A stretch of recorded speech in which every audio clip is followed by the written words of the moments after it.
Hello, I'm John Rossi, a touring drummer with a love of all things animal. When I'm on the road, I visit as many zoos, aquariums... Hey, wait a minute.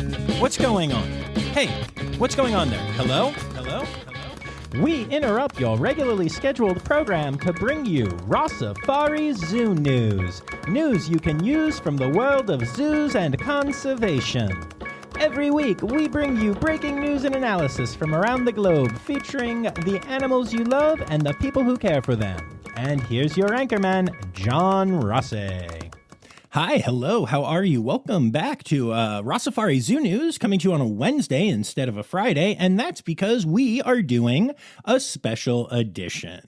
So the biggest story in the zoological world right now is clearly Punch the monkey, the Japanese macaque that has a stuffed animal from IKEA that the entire world has lost their collective minds about. And, you know, I have seen roughly 800,000 memes per second about this situation and talking about the monkey and talking about its mom and talking about all kinds of things. And I thought, you know, that's no way to learn. We gotta talk about this. We gotta have an expert on. And so I happened to find this incredible primate expert. Being a primate expert, she was holding a sign asking for spare change on the corner near my house. And so I rolled down my window and said I'd give her $10 to hop on. No, I'm kidding, of course. Actually, the truth is that Natalia, who is our guest today, is an incredible she's a primatologist, a comedian, has a great social media presence and a lot of followers, and has already put out some stuff about the Punch situation. And seeing some of those videos, I actually was able to connect with her and get her on the pod. So we have a long, wonderful conversation. We talk about Punch. We talk about other things. We talk about anthropomorphism. Y'all know me. You know how this goes. We do the chatty thing. So yeah, let's get to it. But before we do, a quick reminder, make sure you're following along on the socials at Rossifari, on TikTok at Rossifari Pod, that you hit subscribe so you don't miss any episodes, all the good things. And with that said, let's get to my interview with Dr. Natalia Reagan. Enjoy, y'all.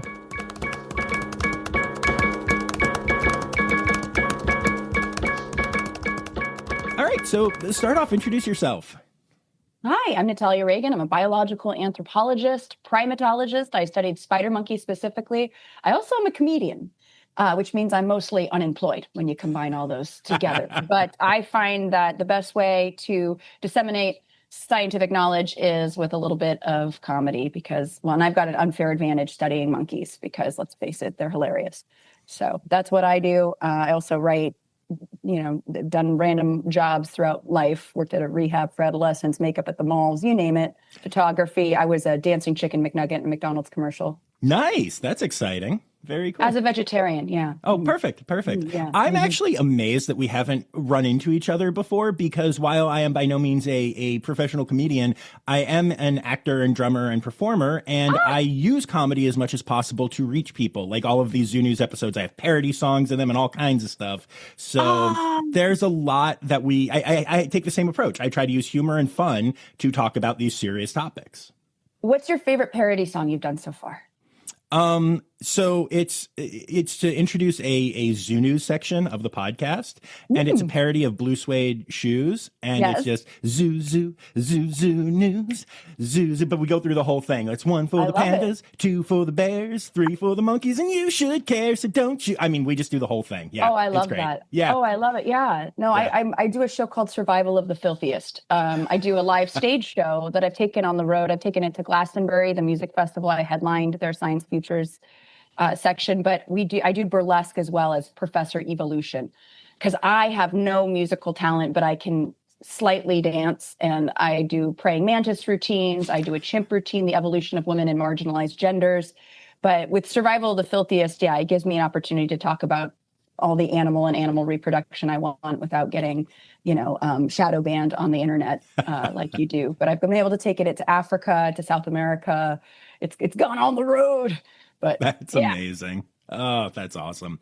But yeah, so we are here to talk about another thing that has gone on the road, at least virtually here, which is we want to talk about Punch, Yeah. this monkey. And I have to tell you to start off with, I have not followed this story, which is insane because I follow zoos, I do zoo news, I do all this stuff. But when it started popping up and people were sharing this story with me, I looked at the first couple images and I was like, oh, that might be AI. I'm going to like sit back and see what's happening because they were like blurrier footage and stuff, you know? And then as it started to go viral, it just, I don't know, something just about it made me think this was going to be a problem story, you know?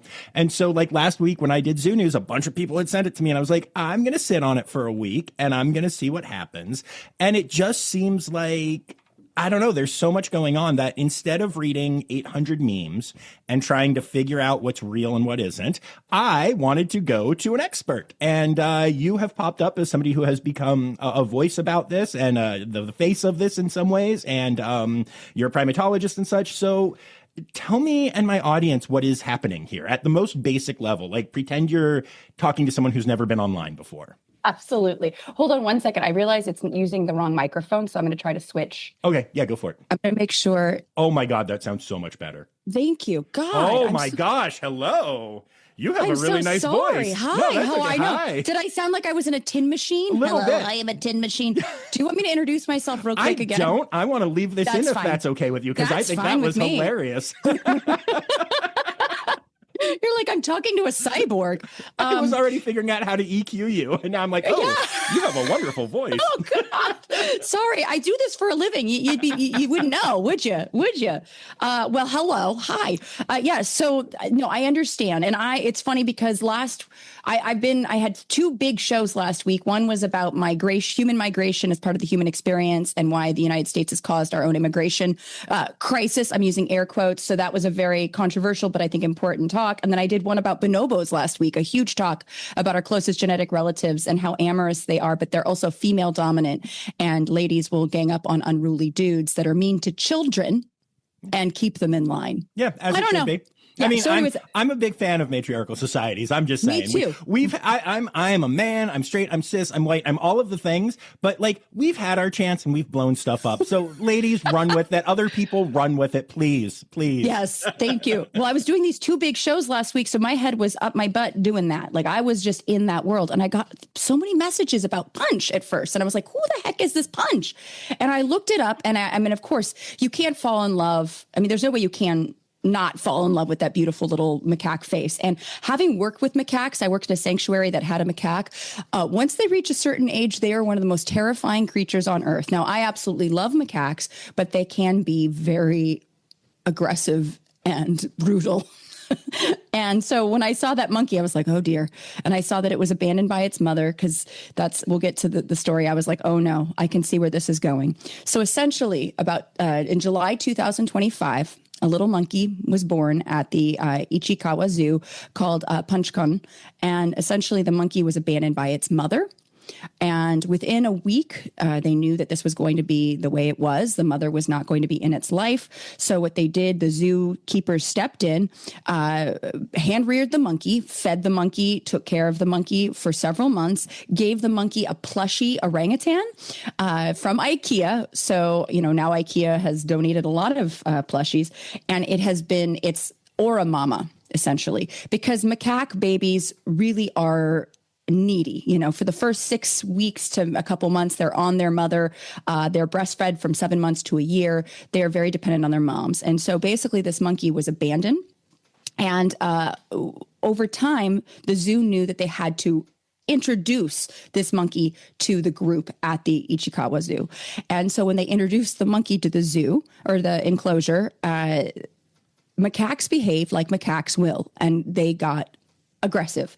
Now, none of them were life-threatening injuries, but we saw a female essentially drag and punch, and, kind of swung him around. And of course, there was a collective outrage, which I completely understand. You grow to love this monkey. You see all these images of him toting around his Aura Mama and treating it like a surrogate mom.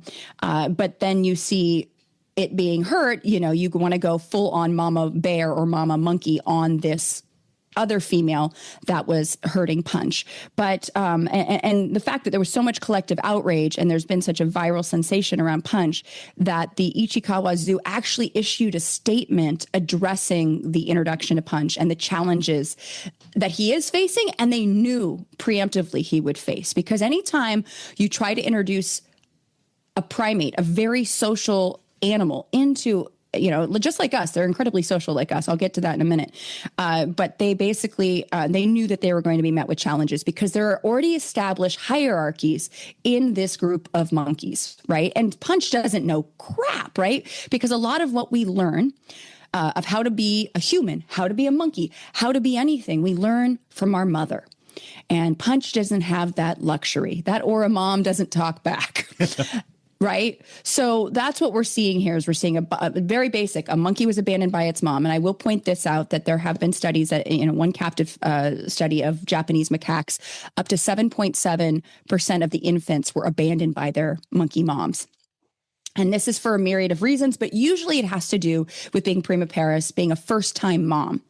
And it's tough being a mom. Moms out there, you understand. I don't have kids. I watch my friends struggle. I watch my friends struggle being first-time moms, not knowing what to do. And also the other factor that is very important at play is being a lower status female, because macaques, you should know, are matrilineal. Meaning that the ladies have a very strict dominance hierarchy and you're born into it. And if you're a lower ranking female, you might not have the support or feel like you have the support of others in your group to raise an infant. And that can also affect whether or not you abandon or take care of your young.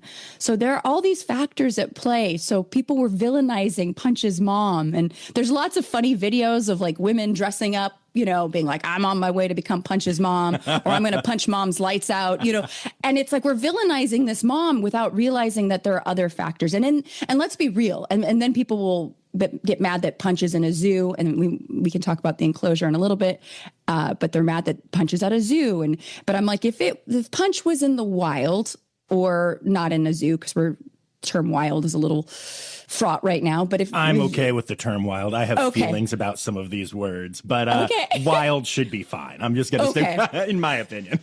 No, I understand. I mean, I get it. Well, like even like New World and Old World monkey, we're trying to find new terms from. But anyways, if Punch was in the wild, Punch would be met with a lot more challenges if his mom abandoned him. Right. That's not to say somebody else wouldn't step in. That does happen, but that's not a guaranteed outcome. And we should also note that Japanese macaques specifically, live at the highest latitude of any monkey in the world, meaning sometimes they live in places that get down to 5 degrees Fahrenheit, way below freezing. Right. So it's a very inhospitable environment, too. So these are all factors that are at play when we look at Punch's plight. And I understand wanting to feel extreme empathy, but understand that what Punch is going through is part of what it means to be a monkey, is going through those sort of like, not a hazing process, but there is a process of integrating into a group. And I wish it was kinder and gentler, but let's be real, humans. Let's be real. We're not the kindest and gentlest species at all. And that's one of the things that I think has really hit me a lot. Is I love seeing the united front of we want Punch to be loved and adored, but I wish we felt that for our own species more, whether it's children here in the United States that are undocumented, whether it's children in Gaza, whether it's children in Sudan, in Congo. Let's be good to children. Yeah, right. The children in the Epstein files. I'm going to take it there. Yeah, no, that's fair. Yeah. And this is something that I struggle with a lot, but I've thought about a lot since. So I came to actually getting into animals later in life. Like I was pursuing my music career and acting career and all of that stuff. And it wasn't until I was touring the country doing that I had always loved animals, but that I actually started to learn about them and study them, which led me down this path. Yes. And it's explained to me actually a lot of. I used to sit there and go, what is wrong with humanity? What is wrong? Why are we the disaster that we are in so many ways? And when I actually stop and realize that we're primates and we're great apes and we're, like you were saying, we're really related to bonobos and stuff. And when you watch what they do and the amount of rape and injury and murder and segregation and all of the things that other primate species exhibit, part of me, I'm not excusing the behavior, but part of me is like, oh yeah, we're just crappy primates too, but we're at least some of us are trying to rise above. That's actually given me a lot of hope in the last couple of years, because our closest relatives, oh gosh, thank goodness we're not doing that, Yeah. Nobody's ever thrown poop at me. I can say that. And that's one of the less bad things that primates do to each other. Yeah. I mean, and the thing is, like, to my knowledge, to the knowledge of primatologists, there has not been a primate that has committed genocide other than our own, and I always point out when we talk about even homosexuality in the animal kingdom, by the way, Japanese macaques, hella gay. Hella gay. Oh, yeah. Hella gay. Mm-hmm. But anyways, there's over 1,500 species in the world that have been documented engaging in homosexual activity, but only one that has been documented engaging in homophobic activity. And ironically, that species is in the genus Homo, and not even Homo erectus, right? Which is a missed opportunity. But you know what I mean? Like we can be very cruel to each other, and the morality that we put on things like sex and sexuality can be really damaging and detrimental to our own species. We see it all the time. We don't see that, for instance, with Japanese macaques specifically. Their females will form consortships with one another.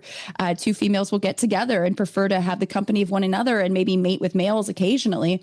And by the way, when it's time for them to get down, their faces turn a bright scarlet red, which is really cool, very jarring. They live oftentimes in pretty stark environments, which, by the way, that is also part of the reason why the enclosure at the Ichikawa Zoo is not filled with forest and things of that. They don't live in rainforest, Japanese macaques.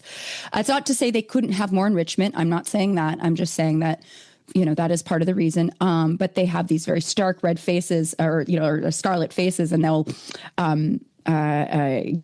get freaky with their lady friends, and that's what they prefer. And males will also do the same. Years ago, I actually wrote the chapter on copulatory postures in non-human primates.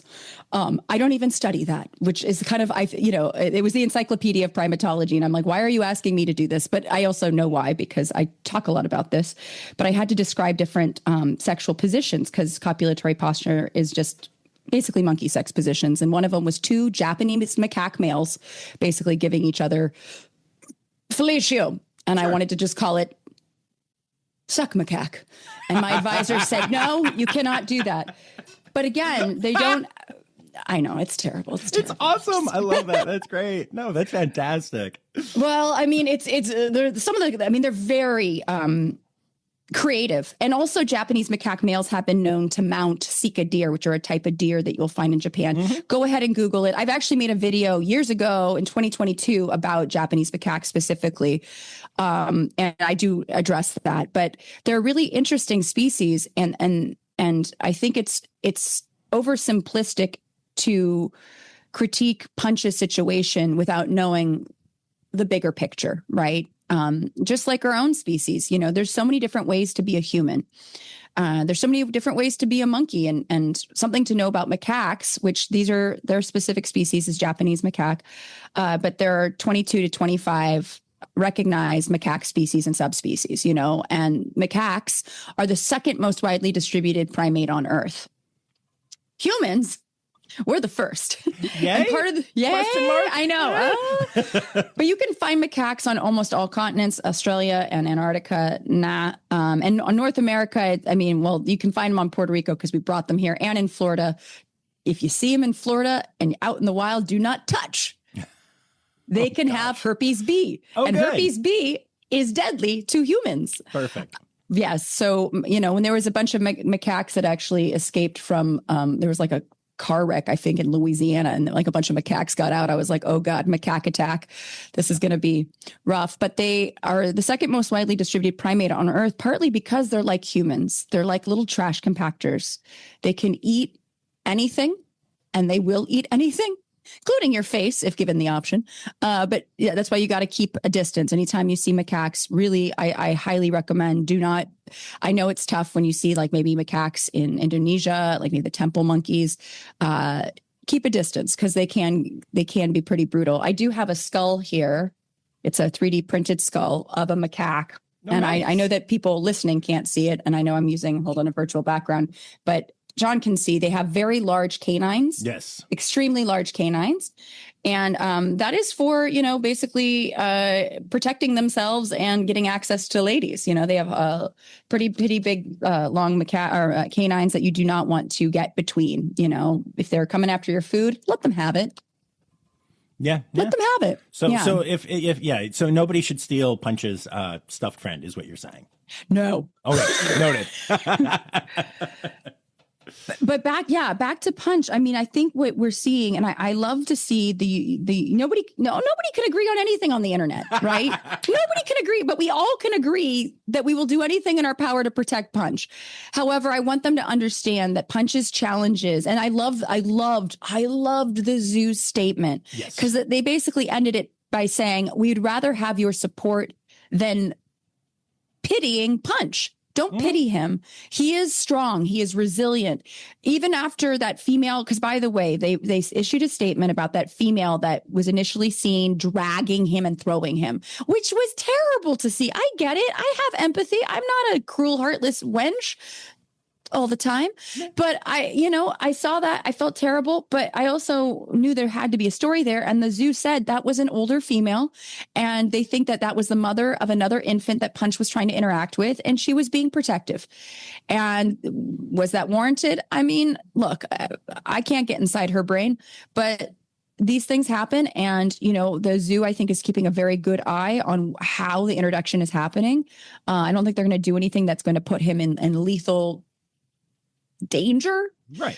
And it's hard out there. I always say this, so what's interesting about macaques, I said they're matrilineal, they're matrilocal, meaning the females, because a lot of primate species, you either have patrilocal or matrilocal, meaning the males will stay in the group and the females disperse, which usually leads to very strong male bonds because you grow up, live and die with the guys that you grew up with, right? So you just are friends, that could be great. That could be terrible, and macaques live 30 years or so, sometimes more, sometimes less.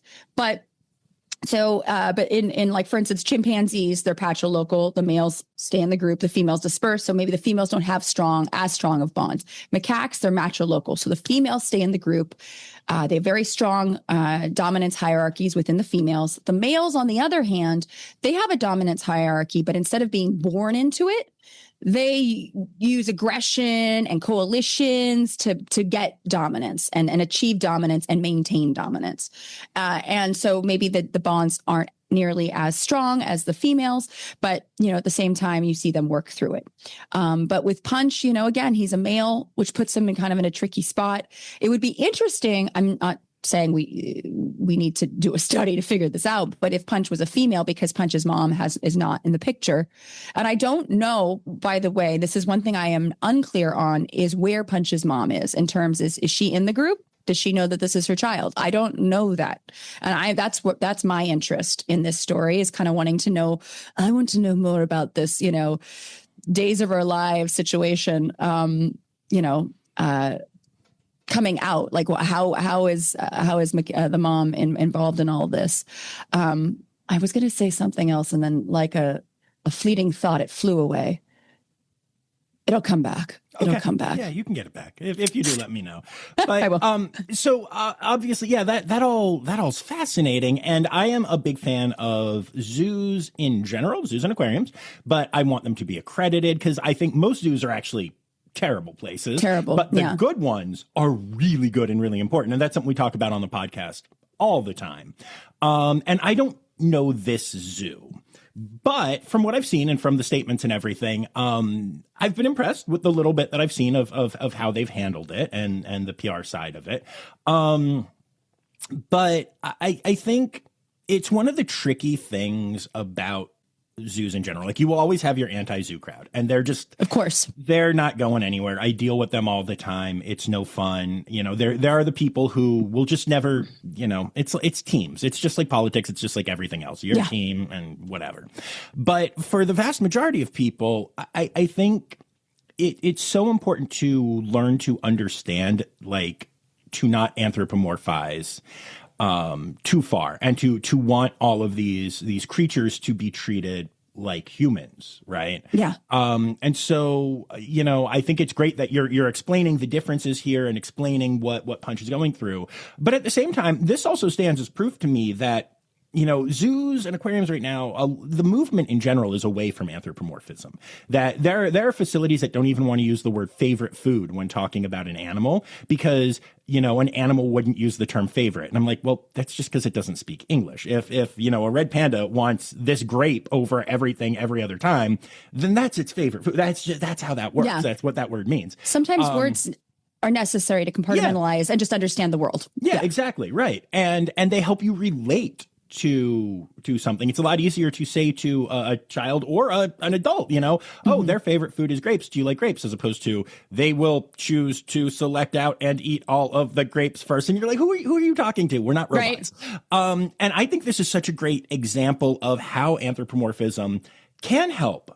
Like, who knew about Japanese macaques? I've told people that I've met macaques before, and they're like, "You've met a what before?" Yeah. And people often do make the same naughty joke that you were made, you suck macaque and kind of thing, and it's like they don't know what you're talking about. And now everybody knows what a Japanese macaque is, and that's kind of incredible. So I don't know if you have any thoughts about that and about the stuffed animal / anthropomorphic side of this. Sure, I do. So I have a few thoughts. One, years ago, I hosted a Bigfoot television show with Dean Cain, who has fallen from grace greatly. So we'll just forget about him. We'll forget about that. But I hosted a Bigfoot show, and I was terrified because I knew that it could ruin my street cred. But I thought it was a wonderful opportunity to reach people, to talk about primate evolution, behavior, diet, morphology that would never in a million years take a biological anthropology class, possibly. So I do think that there is a benefit here to teach people about primates. And that's why I really wanted to jump on this, because it's really easy to just villainize the mom, be like, oh, I want to come. And by the way, I want to definitely address the fact that I've seen a lot of people say, I want to come and rescue Punch. Or I saw the Tate brothers, who are scourges of the earth to begin with, who are like, I will buy Punch. And I'm like, no. I want to take this opportunity to say that primates in no way, shape, or form make a good pet. Right. Imagine having a toddler for 30 years that has the brain power, dexterity, and the will to make your life a living hell. Not because it wants to, because it hates you, but because you've taken it out of its natural environment and are expecting it to behave like a human. And it's not a human. That being said, and also, by the way, those that are, for instance, taken from the wild as part of the pet trade, usually you can estimate anywhere between 4 and 7 other monkeys die, because as you can imagine, you want the younger monkeys because those are malleable. Those are the ones that you can kind of train into being a good pet, right? Which there's no such thing as a good pet monkey. I don't care. If you have one, I don't care. That monkey could have a better life. Yeah. But many die because can you imagine someone going into your house, which we're seeing now, going into your house saying, I want your baby.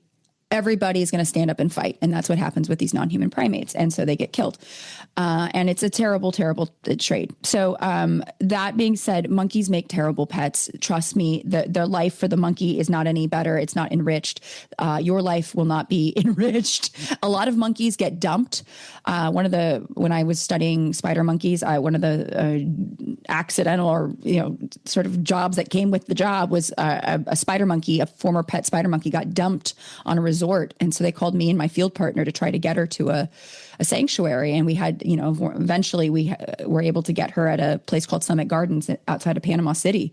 But again, these can be problematic. So zoos and sanctuaries can be great for informing people, but sometimes there's this weird liminal space where people start going, oh, but I want a pet monkey. Wait a minute.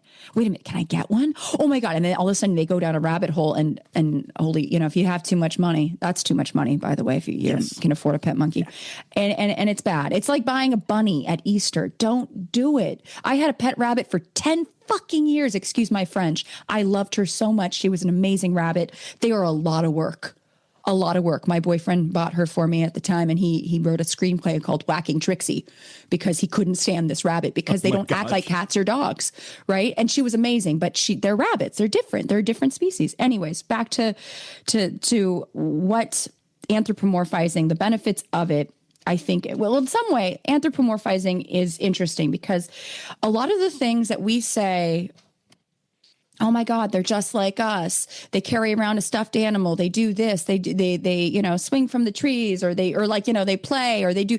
These are things that we learned from them, or at least, as coming up as primates. These are just things about being a primate. We think that, because I always joke, they've been around for millions of years. Macaques, in this particular instance, macaques have been around for about 4 to 6 million years, originating in Africa and then leaving. But, a lot of this behavior that we think is unique to humans, and that they exhibit some form of it. No, we learned it from watching them, It's like that. I don't know if anyone grew up in Southern California in the 1980s, but I learned it from watching you, Dad. Yeah. If that means anything, you know what I mean. Oh, yeah, that was all around the country, because I grew up in Pennsylvania, and I know exactly what you're referencing. Great, yeah. Best anti-drug commercial ever. But, in the case of my father, I did learn from watching.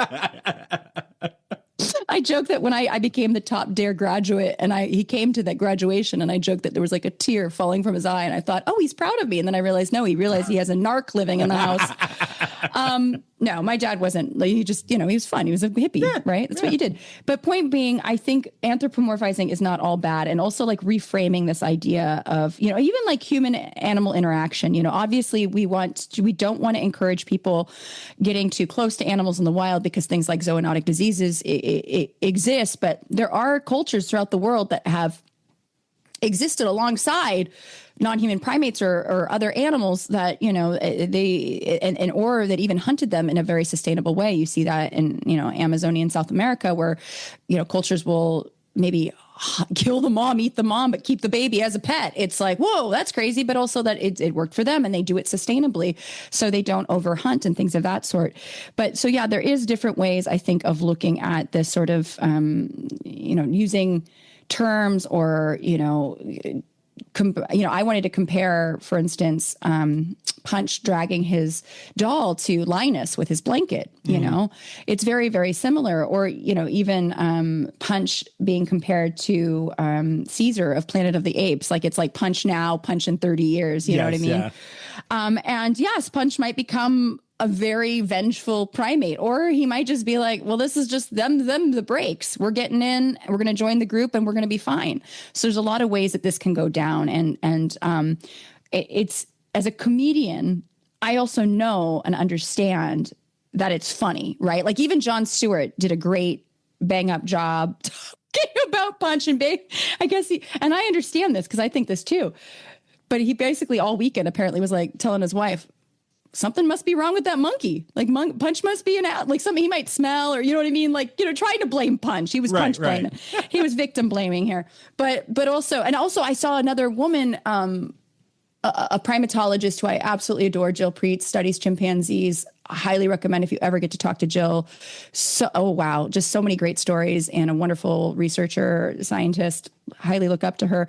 But she posted something, and somebody had just mentioned oh, it looks like they're victim blaming Punch because they said that the female that dragged him was just retaliating, and it's no, it's not victim blaming. This is just primate behavior. It's just primate behavior, and understanding that, and really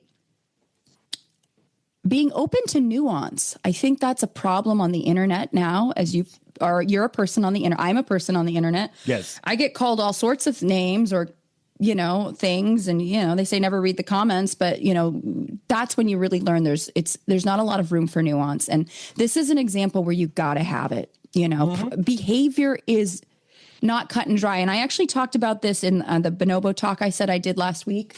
I talk about, using terms that are antiquated and reductive, like matriarch and patriarch, or matrilineal and patrilineal, to describe ourselves and primate species, because a lot of these terms are very much rooted in colonialism.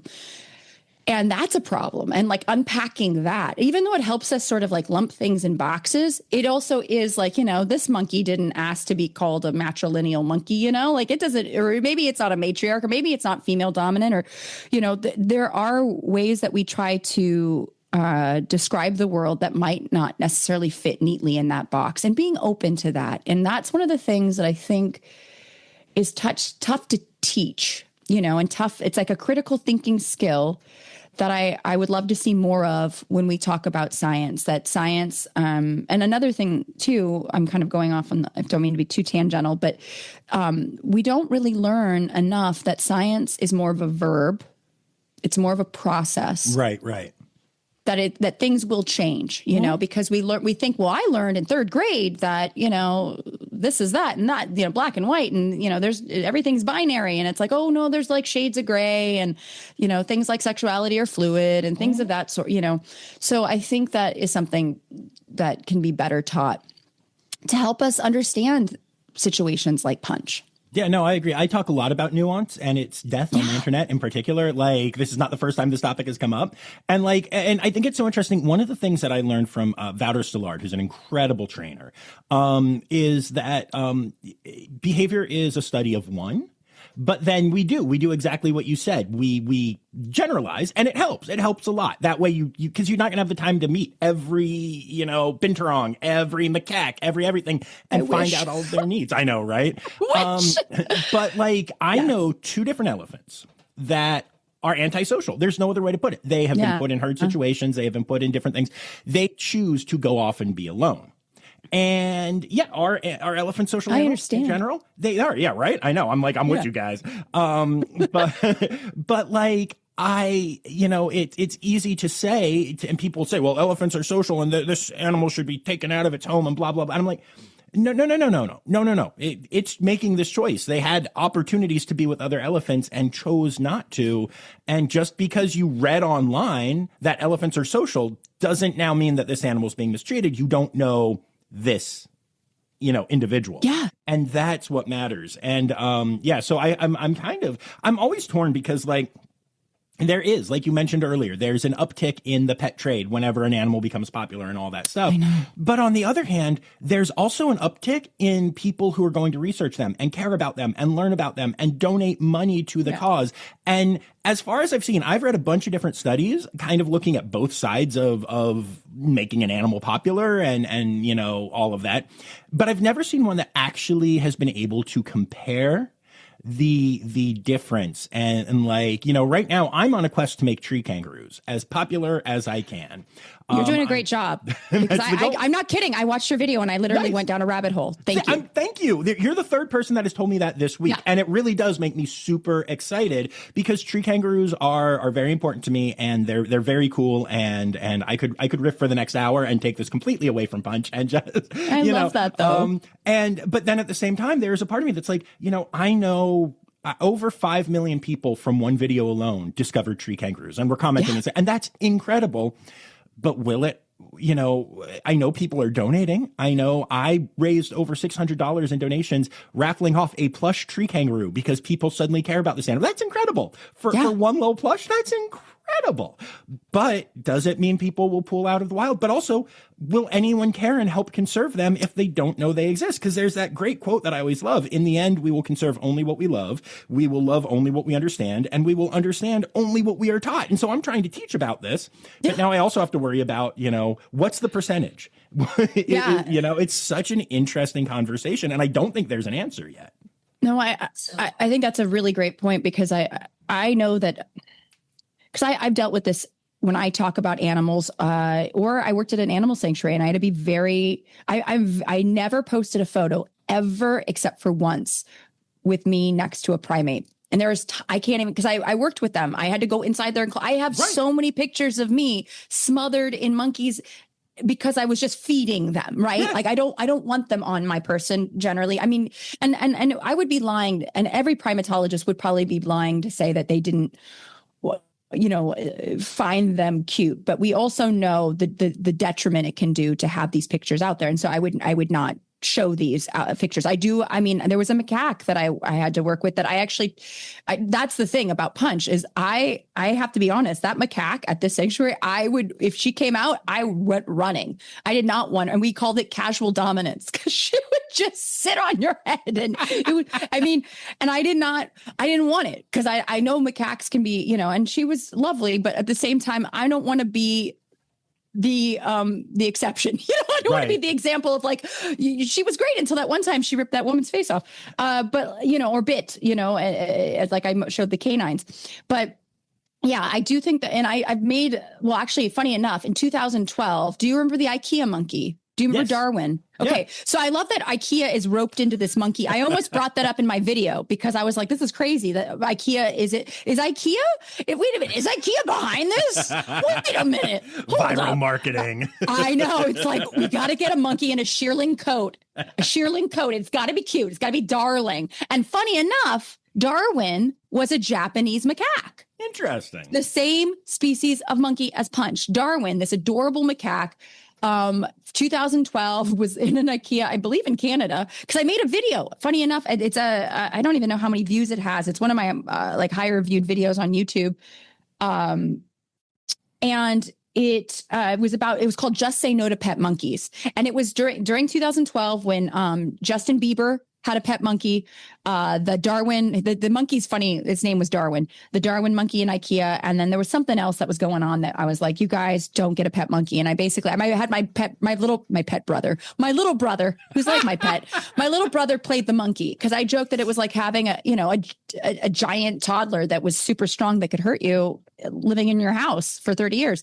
And, but yes, I think it's an opportunity to teach, but also maybe while doing that, because that's the next video that I want to do, because I kind of go through periods where I make a lot of videos, and I don't know about you, but I don't really monetize much, unless they go super viral. Right, I might get $100. That's it. Yeah. So I got burnt out. I made hundreds of videos, and I got burnt the heck out. And so now I just kind of am jumping back into it. But I want to do a video about, primates as pets and how terrible they are, but also even just pushing for the empathy beyond primates, and how, why can't we extend this type of empathy to things like, people here in the United States that are undocumented, or children in Gaza, children in Congo or Sudan, wherever, I would love to see that sort of extension of the empathy. So one of the things that the collective outrage of the internet has gotten right is how much primates, humans included, need parental investment. We need love, whether it's a mama or papa or both.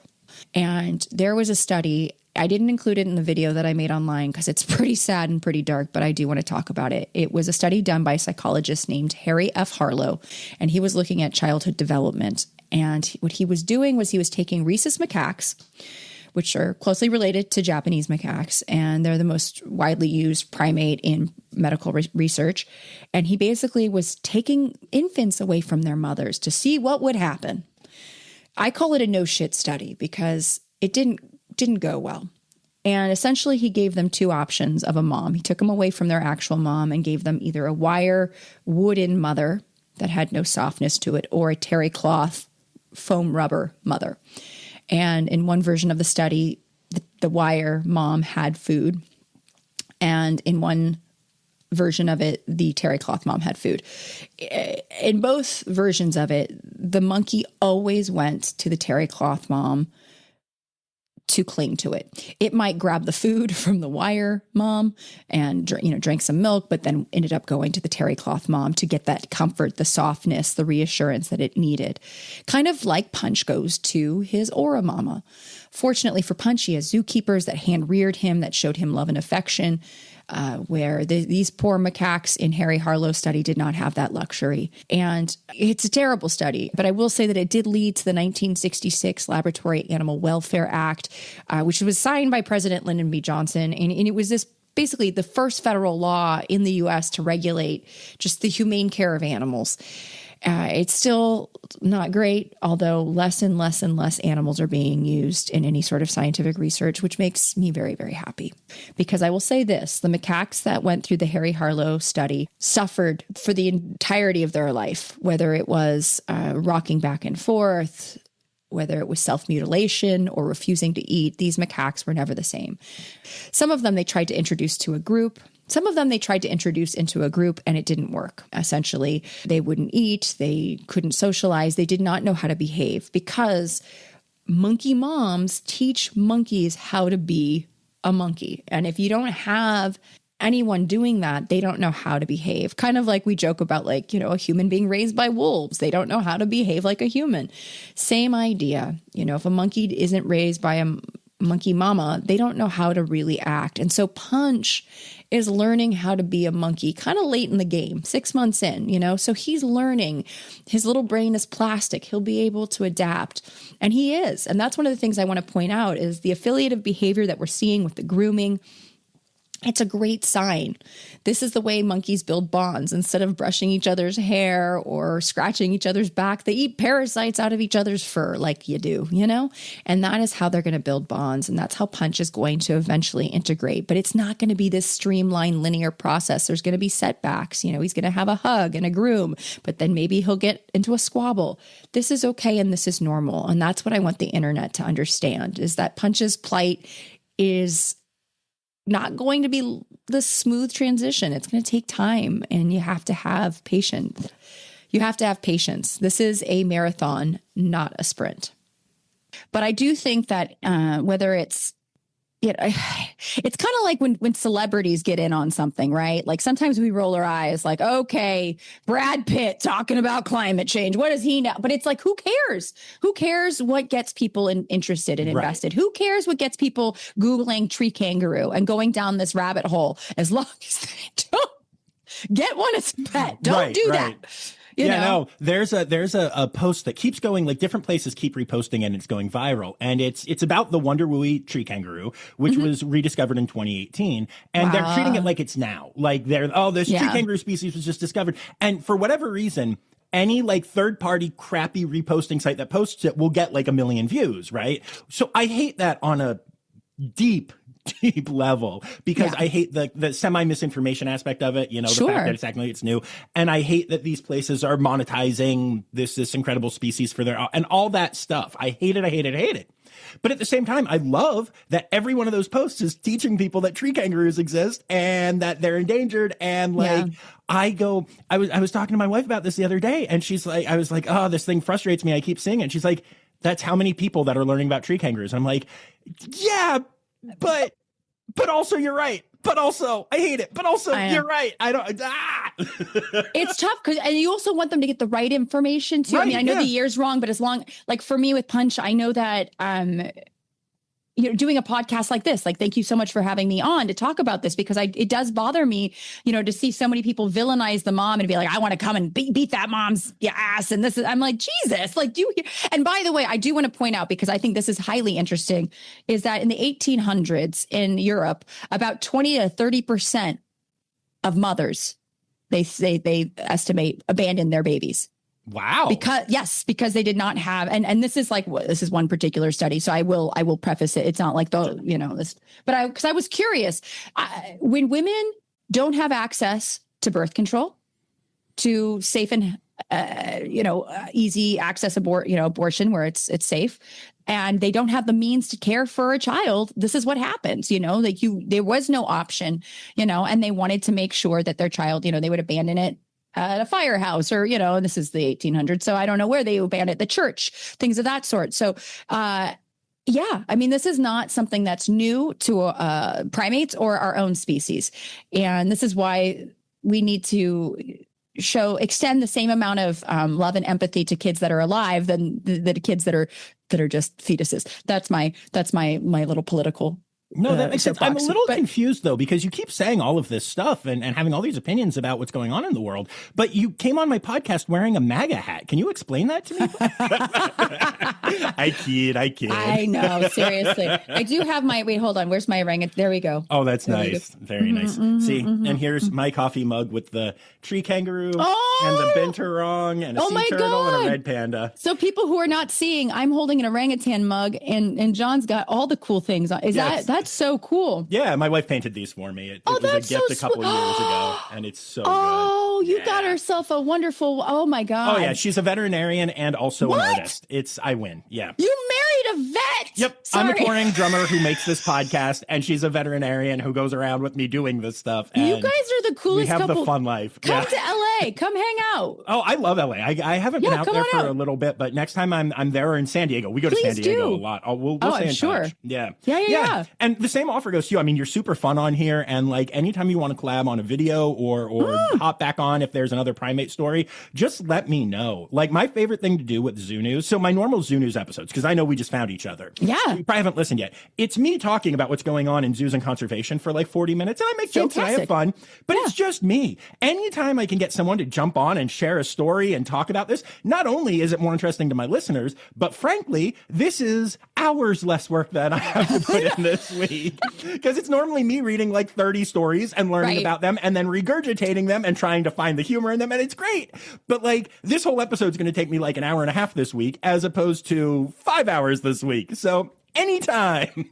I'm happy to, but as somebody, I get it. I understand that's a lot of work, and good for you for doing that, because I think, I get it. Zoos and sanctuaries, I mean, zoos especially get a bad rap, and I do understand, but I will say this because I do want to, I got a lot of people coming hard at me in the comments about, zoos being terrible. And it's like, there's a lot of places. This might not be the best example, the Ichikawa Zoo, only because these are Japanese macaques and the zoo is in Japan.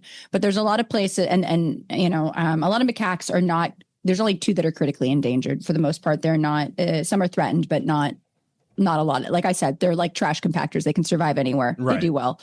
But I will say this, that there are species that there is no habitat.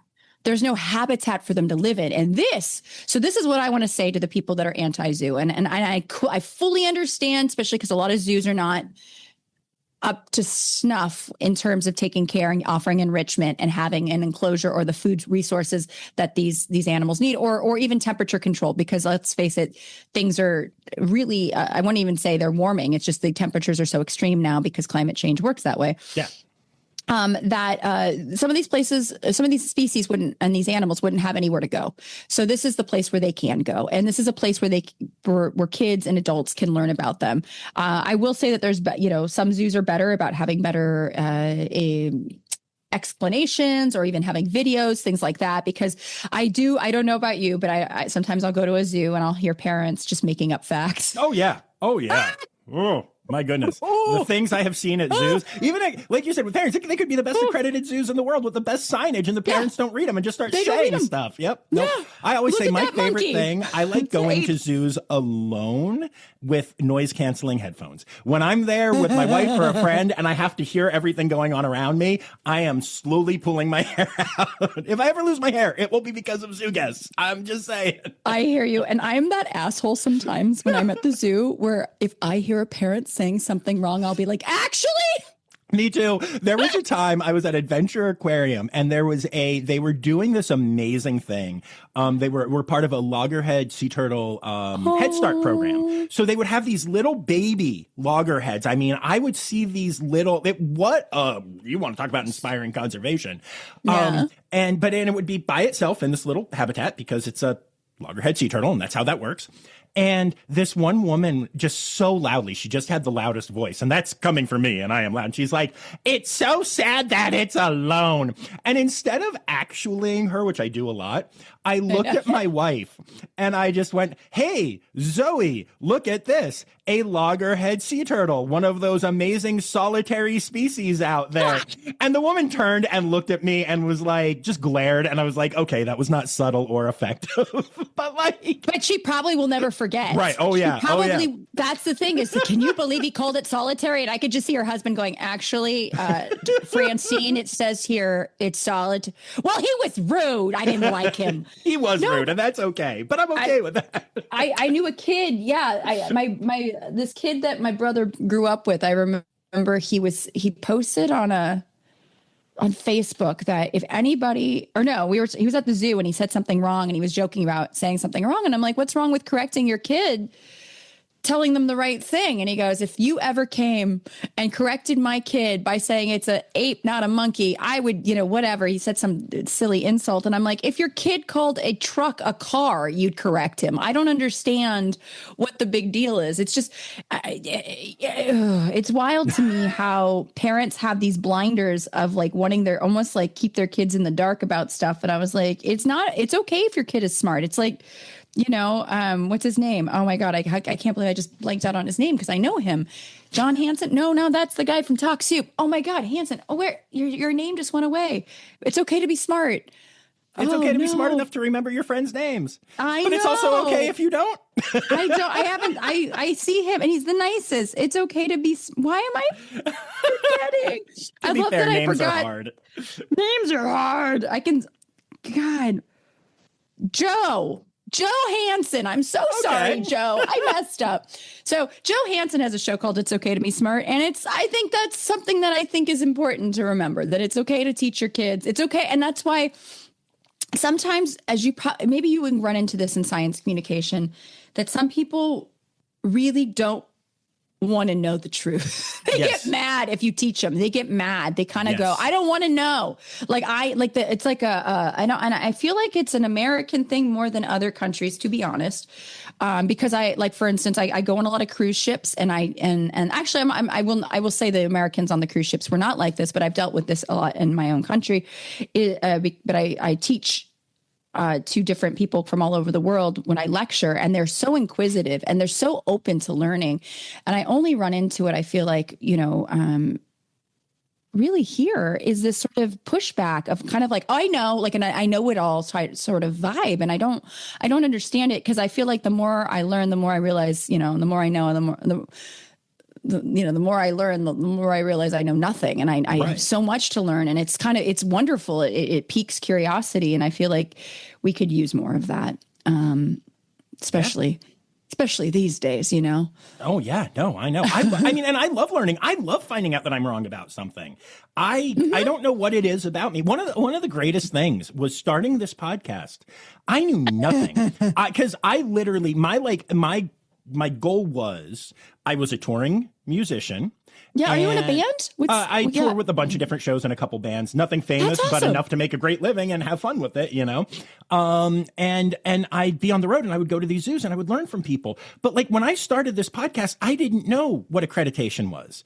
I got really lucky that I started with some good zoos and learned quickly. But I didn't know what accreditation was. I didn't know what training was, other than the most basic of concepts, I didn't know 98% of the species that I could now lecture somebody on, and that I've met and stuff. I didn't know anything about this, and learning was such a joy. And now that I'm kind of, I'm 6 years into this, and I'm a bit of an expert on some of these things, and I'm involved with conservation and all this stuff. And it's like, I look back sometimes at the guy who literally would be like, I'm sorry, what, a Japanese macroc? What did you call it? And again, I'm a drummer. I don't, I just genuinely didn't know. But if I didn't have that curiosity and that willingness to learn, I would have missed out on all of this stuff in my life that I've had the last bunch of years from this, because there's no way I'm going to survive if I'm, something like this, if I'm not willing to learn and to humble myself and say, I have no clue what you're talking about. Step back and explain it to me. Please, and I will say this, my boyfriend he's got an interesting, born in Argentina, raised in Bolivia and Cuba. One of the smartest people I know, but because he's not from here, he always asks questions. And it's so funny and he's so inquisitive, and it's so sweet. Cause again, he's so smart and brilliant. And I'm just but he's so open and and curious, endlessly curious. And I feel like it's such a, there's an innocence to it, a sweetness that I feel like I don't ever want to lose either, because sometimes I know as a professor, I can get a little hardened, and I really, especially because I have been taught in some cases by people who are a little know-it-all-ish. And so it kind of rubbed off on me in some instances. And it's one of those things that I always have to strive to never be like that, because I feel like that is where, the learning and the curiosity goes to die, is just to remember that it's okay to not know. And in fact, when I do lectures, I was a biological anthropology professor at multiple universities here in Los Angeles at, Dominguez, CSU, Dominguez Hills, at Lehman College in the Bronx, and Eastern Kentucky University. And when my students would ask me amazing questions I get the best questions. And if I didn't know, one of my favorite things to do was to go, okay, I'd write it down. And because I was at that point, Twitter was not a cesspool. Well, it was always kind of a cesspool, but it was less of a cesspool, so I could go on and be like, hey, raccoon Twitter, or, hey, like whatever specific Twitter I needed. Can you help me out with this question? And I would come back to my classes and I would be able to offer them this really rich explanation to a question. And I learned, they learned, and because sometimes it was on Twitter, other people learned because we got to have that breakdown, online. So it was this like really cool situation. And even like when I do lectures on cruise ships now, I get to do the same thing. Like they'll ask me questions, like I did one on moche pottery, and the moche were really interesting. They did a lot of literal sex pots, like pots depicting sex. It's crazy. But they're like, what did they drink out of them? And I was like, I don't know, but let's find, and it was really kind of neat. Usually it was just water, maybe some San Pedro cactus, which is, a nice hallucinogenic. But still, I love that. I love that sort of like, letting people, keeping your guard down and realizing that, there's still so much to learn. Mm-hmm. Oh, God. Always. And animals. Oh my gosh. Yeah. And there's so many, like when it comes to animal stuff, there's so many species and subspecies, and we're learning new things. It's insane. We don't even know all the animals out there yet. And I think one of the most important things too with this punch situation, I have to remind myself, is that animals are constantly, like us, evolving and changing and adapting to environments. For instance, as climates are warming, that things might be different at the enclosure because of just being uncomfortable or this or that. Like things are always changing. And the plasticity of primate behavior. One of my favorite stories. Do you know who Robert Sapolsky is? No.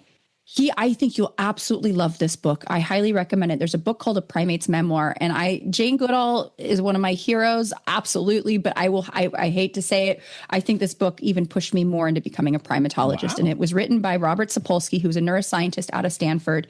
He studied a troop of baboons in Kenya. And he gave, and this is, 20 or more years ago, and he gave them all Old Testament names. There was Nebuchadnezzar, Benjamin, Ishmael, Jacob. They all had these, Ruth, Sarah, all these great Old Testament names. And he studied them, and they were near a resort where the big, mean, brutish alpha males raided the resort and ate this tuberculosis-laden meat. It was thrown out into the dumpster. And one by one, his big brutish males died. And the reading it is hard. It's really hard to read because you're just like, this man was bereft. These were his babies. In a roundabout way, because you love from a distance. You love your primates, and he had to do these necropsies and just seeing one by one that they had tuberculosis. And normally in a case with baboons, the females are, it's matrilocal in terms of the females are born into their line of dominance. The males have to jockey for position. So normally if all the big alphas die, all the subordinate ones would sort of fight to squabble to be alpha. And they didn't. They chose to just sort of chill out. And they stayed chill out for a long time, just showing how plastic behavior can be. And that even in our own species, I always look at World War II as a great example. Post World War II, in Japan, they outlawed guns, they outlawed knives because the Yakuza. And in 2015, they were actually going to vote on whether or not Japan could defend their allies, which would mostly be the United States, because normally Japan could only defend themselves if they were attacked. But this was like, if their ally, the US, was attacked, could they defend them? And it was very contentious, and a fist fight broke out in parliament in Japan about whether or not they were going to remain a pacifist nation, which I think is funny, ironic, but basically showing that, they really embrace being a pacifist nation, and just showing just how like plastic we are as a species to change. And same with, non-human primates. So that's why I think Punch is going to be okay. He's plastic. He's learning to adapt. He's learning like, okay, well, that didn't work. Let's try this. And, this is how primates learn to be primates. And primates also learn to be primates from play, from engagement with adults. This is why I always am a big fan of kids getting out there, like human kids, and going to dinner with their parents or seeing parents, talking to adults, because that's how you learn to get, get them out. They don't need to be on a screen all the time. They can, get out there and really sort of engage and play with each other, because that's also how primates humans included, learn to be primates. Yeah. Makes total sense. I have kept you for quite a while, but I appreciate how great this is. We're like an hour into this. Oh, dear Lord. But you are awesome. So I didn't warn you about this because normally I don't do this on Zoo News, but since we've riffed so long, there's a tradition on this podcast. It's time now, don't you know? We've come to the end of the show, but there's one tale left to go. You're gonna laugh and say, oh no. It's time for the Rossifari poop story. Oh, I love this because I do survival of the filthiest. So I'm going to have you on the show because I want to hear your gross stories. Let me see the grossest thing. I mean, let me see. I'm trying to think of the crow because I've had a lot of poop thrown, let's see. Well, one of my favorites is like the very first time I was pooped on. It's called getting baptized in primatology. when you get shit on. I got thrown when I was a comedy writer on Neil deGrasse Tyson's Star Talk. I was a correspondent and correspondent. So when my very first assignment with Neil, I got sent to Project Chimps in Georgia, and they were actually accepting new chimpanzees that were taken from a medical facility in Louisiana and given a new lease on life. It was really wonderful. And I decided Gertrude and I had a real moment. We had kind of like a deep eye contact. I like to think it was an oxytocin release for both of us. And after we had this deep eye contact moment, she pelted her shit at me and we became poo sisters.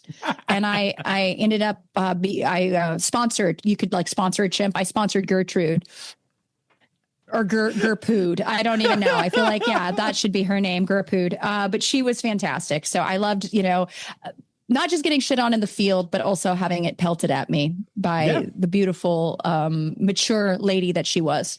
That's incredible. And it's so much better being shit on that way than it is being shit on the internet for posting actual facts about animals. But we both get it. So there it is. Exactly. You might as well get the real physical content. And then you can get a DNA sample. You know what I mean? You can understand like their parasite load, their cortisol levels. Is she stressed? Is she, obviously like what's going on? Yeah, it's good stuff. Well, thank you so much for taking the time. This has been so much fun. Thank you. I appreciate it.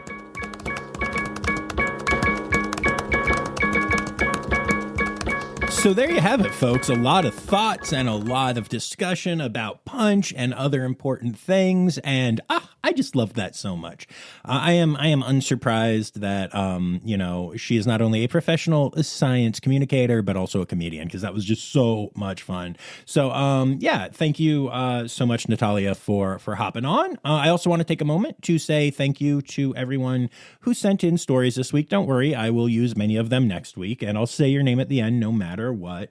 And before I get going, I do want to take a moment to say thank you to all of my patrons, especially my Red Panda level patrons, Dr. Laura Shank, Dr. Stephen Williamson, Barbara Bennett, Jenny Owens, Melissa Reed, Carrie Kirkpatrick, John Lewis, who is also here for stickers, Kevin Williams, and Cormac McMuffin. Meow. And we'll be back on Tuesday with, really another interview episode. But until then, remember, friends, the words newsy credits backwards are Steider Giswen. The Rossifari podcast is produced, hosted, and engineered by John Rossi. Editing and fact-checking by John and Dr. Zoe Rossi. Our theme song is Sevens by Nathan Burke, performed by Nathan and John. Interrupting John theme and additional voices by Taylor Isaac Gray. You can reach John directly on Instagram and Facebook at Rossifari or by email at rossifaripod@gmail.com. Rossifari is part of the Daydreamer Media Network. Now, stop listening to me and go visit a zoo.